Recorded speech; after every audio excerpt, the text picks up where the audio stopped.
Қайырлы күн.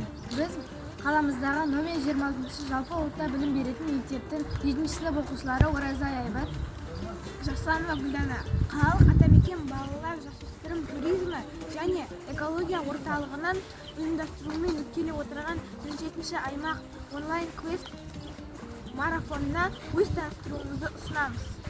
бұл марафонға қатысудағы мақсатымыз қоғам қайраткері Болат Молдашев атындағы көшені таныстыру. Ендеше, көше туралы ақпараттандыру үшін марафонымызды бастаймыз. Болат Молдашев 1935 жылы қазіргі Жалпақтал ауылында дүниеге келген.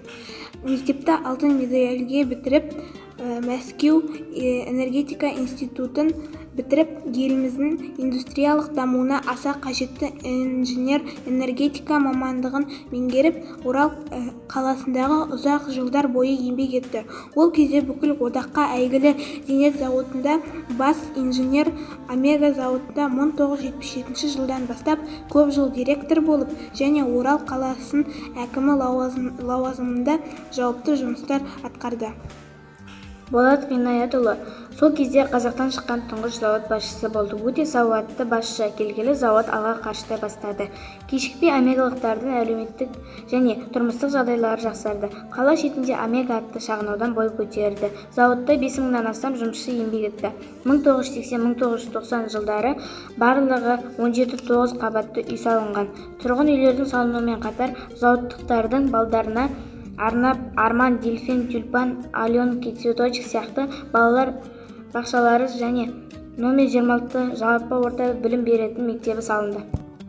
Кәсіпорынның қызу даму кезінде басшылыққа Болат Молдашевтың келуімен байланысты.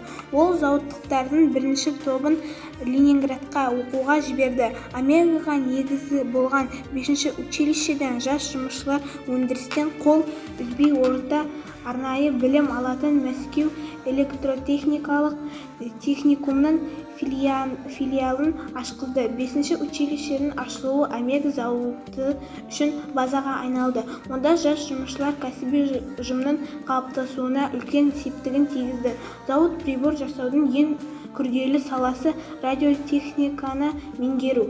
Көшбасшының адамгершілік қасиеті, кішіпейілдігі мен қайырымдылығы әлі күнге дейін қызметтерінің арасында зор беделге ие.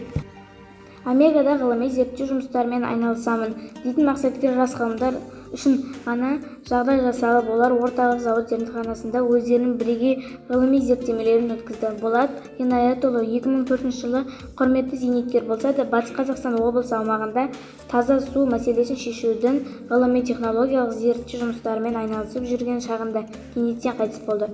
Болат Молдашевтың есімі тек омегалықтар үшін ғана емес, тұтас өңіріміз үшін аса қымбат. Оның аймақ үшін сіңірген еңбегі өлшеусіз. Сондықтан ер есімін есте қалдыру мақсатында Орал қалалық мәслихатының 2009 жылғы шешімімен жайық жұртшылығы оның атына Орал қаласының көше есімін берді. Аталған марафонға бұл көшені алудағы мақсатымыз мемлекет және қоғам қайраткері есімін дәріптеу. Ел ерімен мақтанар деген өскен өлкесінің тарихымен сусындар. Мемлекет қайраткерлер есімін ардақты тұтар ұрпақтар көбейсін.